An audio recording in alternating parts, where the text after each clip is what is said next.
Venezuela की राजधानी Caracas में राष्ट्रपति भवन के आसपास भारी गोलीबारी की खबरें मिल रही हैं। अलग अलग सूत्रों के मुताबिक काराकस के कई जगहों पर फायरिंग की आवाजें सुनाई दी हैं। बताया जा रहा है कि लगातार गोलियां चलाई जा रही हैं। राष्ट्रपति भवन के आसपास के इलाकों से ये तस्वीरें सामने आ रही। तो वेनेजुएला में हालात अभी ठीक नहीं है। मादुरो की गिरफ्तारी के बाद से ही काराकस में कुछ ऐसी खबरें सामने आ रही हैं।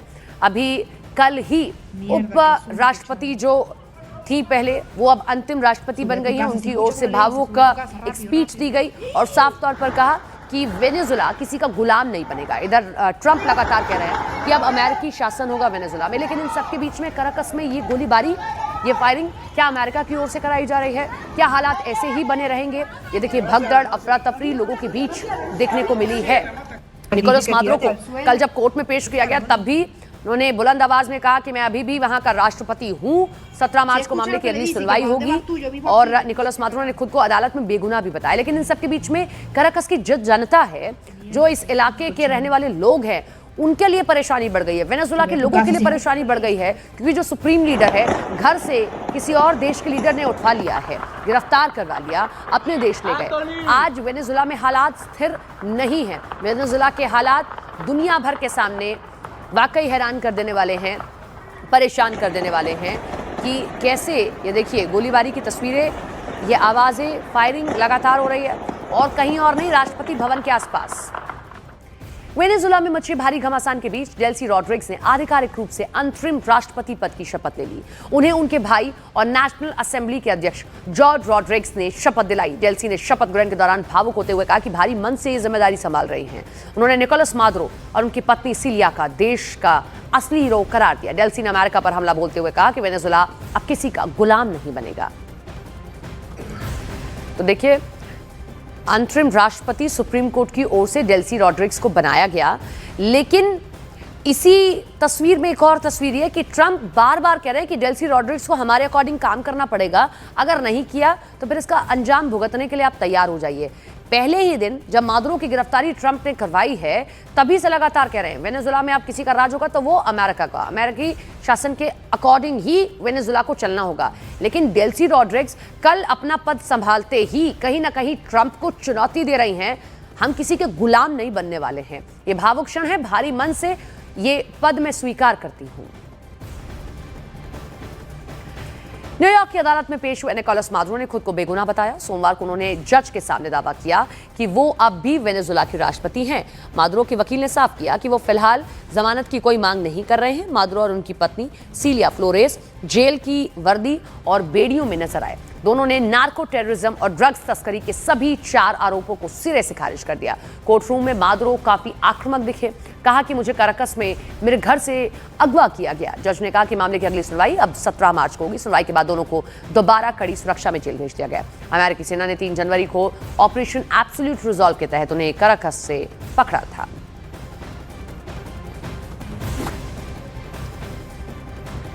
वेनेजुएला में अमेरिकी सैन्य कार्रवाई के बाद यूएन में भारी बवाल मचा। कोलंबिया के अनुरोध पर बुलाई गई इस इमरजेंसी मीटिंग में अमेरिका को जबरदस्त विरोध का सामना करना पड़ा। यूएन अंडर सेक्रेटरी जनरल ने साफ कहा कि 3 जनवरी की मिलिट्री कार्रवाई में अंतर्राष्ट्रीय नियमों की धज्जियां उड़ाई गई हैं। कोलंबिया ने इसे वेनेजुएला की अखंडता, राजनीतिक स्वतंत्रता पर सीधा हमला बताया। रूस ने भी तीखे तेवर दिखाते हुए इसे अमेरिका का अक्षम्य अपराध करार दिया है। रूस और चीन ने मांग की है कि अमेरिकी प्रशासन राष्ट्रपति निकोलस मादुरो और उनकी पत्नी को तुरंत रिहा करे।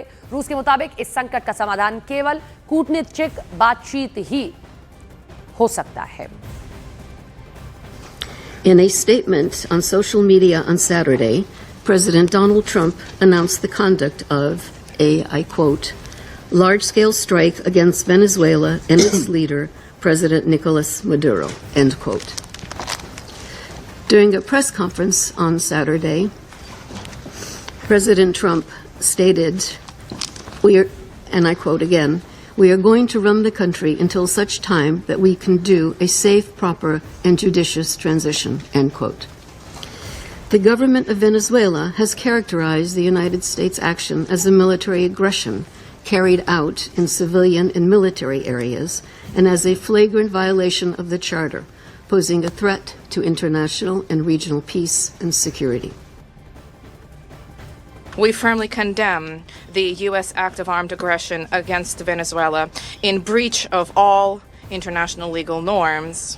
In connection with the confirmed reports about the presence of the abducted president of Venezuela, Nicolas Maduro, and his spouse in the United States, इन सब के बीच में यूएनएससी के मंच पर कोलंबिया के आह्वान पर वेनेजुला के मुद्दे पर अहम बैठक हुई। इस बैठक में वेनेजुला ने भी अपना पक्ष रखते हुए 4 अहम मांगे दुनिया के सामने रखी। पहली, यूएनएससी में वेनेजुला की मांग, राष्ट्रपति मादुरो और उनकी पत्नी को अमेरिका से रिहा किया जाए। दूसरी, वेनेजुला के खिलाफ अमेरिकी कार्रवाई की भर्त्सना हो, शक्ति के बल पर किसी क्षेत्र और संसाधन पर कब्जा करने की सिद्धांत की पुष्टि हो, तनाव कम करने और आम नागरिक की सुरक्षा का प्रस्ताव स्वीकार हो। ये 4 मांगे यूएनएससी में वेनेजुला ने रखी हैं, जिनमें सबसे बड़ी मांग यही है कि मादुरो और उनकी पत्नी को जिस तरीके से पकड़ा गया, अगवा किया गया, उनको छोड़ा जाए और इस कार्रवाई की भर्त्सना होनी चाहिए। शक्ति के बल पर किसी क्षेत्र और संसाधन पर कब्जा करने के सिद्धांत की पुष्टि हो, तनाव कम करने और आम नागरिकों की सुरक्षा का प्रस्ताव स्वीकार हो। यूएनएससी में वेनेजुला ने इस बात को रखा है। वेनेजुला के राष्ट्रपति निकोलस मादुरो की गिरफ्तारी के बाद संयुक्त राष्ट्र सुरक्षा परिषद में तीखी बहस छिड़ गई। इसी दौरान वेनेजुला की संसद में मादुरो के बेटे निकोलस मादुरो गुएरा ने भावुक संदेश दिया। कहा कि पापा, देश सही हाथों में है। गुएरा ने आगे कहा कि उनके पिता को अमेरिका ने किडनैप कर लिया है। उन्होंने दुनिया से अपील की है कि मादुरो को वापस वेनेजुला लाने के लिए अंतर्राष्ट्रीय स्तर पर एकजुटता दिखाई जाए।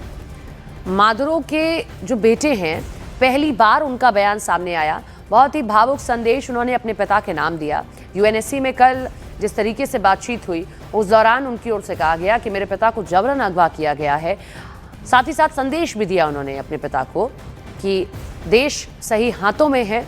दुनिया से अपील भी की है कि मादुरो को वापस वेनेजुला लाने के लिए अंतर्राष्ट्रीय स्तर पर एकजुटता दिखानी जरूरी है।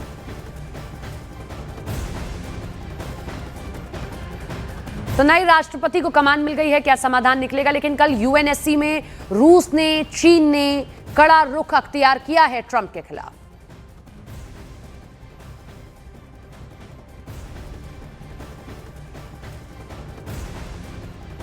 तो निकोलस मादुरो ने जिस तरीके से अपनी बात को रखा, कुछ वैसा ही यूएनएससी में भी कल हुआ।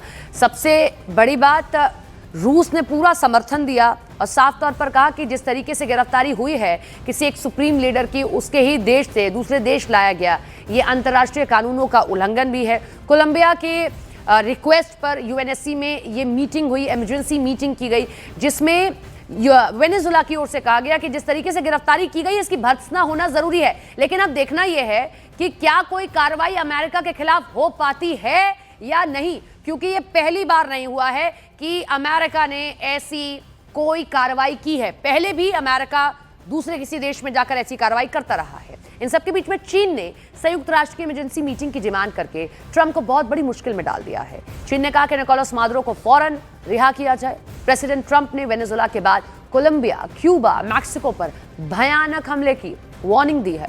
ट्रंप ने कहा कि ये देश अमेरिका के लिए बड़ा खतरा बन चुके हैं, इसीलिए इन पर हमला जरूरी है। No nation in the world could achieve what America achieved. This was one of the most stunning, effective, and powerful displays of American military might and competence in American history.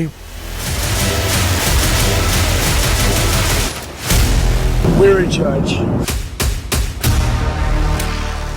America ने युद्ध की आग भड़का दी है। Venezuela में भड़का युद्ध कई देशों को राख में मिला सकता है, क्योंकि अमेरिका ने वेनेजुएला पर जितना बारूद बरसाया है वो सिर्फ ट्रेलर है। ट्रंप कह रहे हैं कि ये शुरुआत है। अमेरिका एक एक दुश्मन का घमंड तोड़ेगा।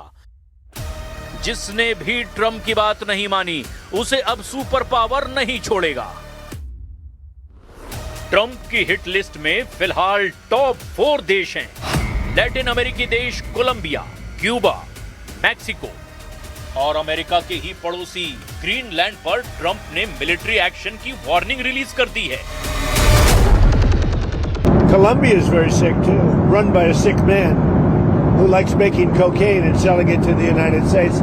And he's not going to be doing it very long, let me tell you. Mexico has to get their act together because they're pouring through Mexico, and we're going to have to do something. Cuba looks like it's ready to fall. Trump ने सजा तय कर रखी है। जिन्हें सजा दी जानी है उन पर आरोप भी तय हैं। लेकिन जिन देशों में ट्रंप धमाका कर रहे हैं उनका सबसे बड़ा कसूर यही है कि जो वेनेजुएला के राष्ट्रपति निकोलस मादुरो का है, और वो है अमेरिका की नाफरमानी, ट्रंप से गुस्ताखी। ट्रंप सबसे ज्यादा जिस पर कुपित हैं वो है कोलंबिया। कोलंबिया को ट्रंप वेनेजुएला का मददगार मानते हैं। कोलंबिया में अगस्त 2022 से गुस्तावो पेट्रो राष्ट्रपति हैं। गुस्तावो कोलंबिया के पहले वामपंथी राष्ट्रपति कहे जाते हैं। गुस्तावो पेट्रो कोलंबिया में M19 गुरिल्ला आंदोलन से जुड़े रहे हैं। गुस्तावो पेट्रो को अमेरिका का कट्टर विरोधी नेता कहा जाता है। गुस्तावो की निकोलस मादुरो से अच्छी बनती है। दोनों एक दूसरे के हक में बयान देते हैं, जिसकी वजह से ट्रंप गुस्तावो से खफा रहते हैं। वेनेजुएला पर हमले से पहले 23 दिसंबर 2025 के दिन ट्रंप ने गुस्तावो को जानलेवा धमकी दी थी। President Gustavo Petro criticized the United States by saying, well, the Southwest is stolen land and that it should be returned to Latin America. I just wanted to know what your response to that is. Well, he has to watch because, you know, he's got drug factories. They make cocaine in Colombia. And he's no friend of the United States. He's very bad guy. And he's got to watch his ass because he makes cocaine and they send it into the United States of America from Colombia. Trump दबदबा चाहते हैं। दक्षिण America महाद्वीप के सभी देशों पर नकेल डालना चाहते हैं। लेकिन गुस्तावो पेट्रो ने अमेरिका की धमकियों को कैरेबियन देशों पर कब्जे का प्लान बताया। पेट्रो बार बार ये आरोप लगा रहे हैं कि ड्रग तस्करी का बहाना बनाकर ट्रंप कई देशों में कठपुतली हुकूमत बनाना चाहते हैं। Dicho, hermano, usted se está juntando con los narcotraficantes. Hasta los indulta. Y en cambio está atacando a quien pudiera ayudarlo si es que de verdad su objetivo fuera vencer el narcotráfico. ¿Quiénes más conocemos del Caribe que nosotros mismos? ¿Quiénes más conocen de Colombia que los colombianos y las colombianas? ¿Quiénes mejor incautan sin matar a nadie centenares de toneladas de cocaína que Colombia? Trump के anti drug war पर शक जताने वाला दूसरा देश है Cuba, क्योंकि Cuba ने आरोप लगाया कि वेनेजुएला में अमेरिका के हमले के दौरान उसके 32 फाइटर की मौत हुई है। क्यूबा की सरकारी न्यूज एजेंसी प्रेंसा लैटिना के मुताबिक निकोलस मादुरो की सुरक्षा में लगे 32 लड़ाकों को अमेरिका ने मार डाला है। क्यूबा ने अपने सैनिकों के सम्मान में 2 दिन का राष्ट्रीय शोक भी रखा। अमेरिका ने साल 1960 से ही क्यूबा के खिलाफ बड़े पैमाने पर व्यापार प्रतिबंध लगा रखा है। लंबे समय तक अमेरिका और क्यूबा के बीच राजनयिक संबंध भी नहीं थे। क्यूबा में मिगुएज डियाज कैनेल की सरकार है, जिन्हें अमेरिका का कट्टर दुश्मन कहा जाता है। ट्रंप को यकीन है कि क्यूबा पर हमले की जरूरत नहीं पड़ेगी, क्योंकि वेनेजुएला से मिलने वाली आर्थिक मदद रोककर वो इस देश को बर्बाद कर डालेंगे।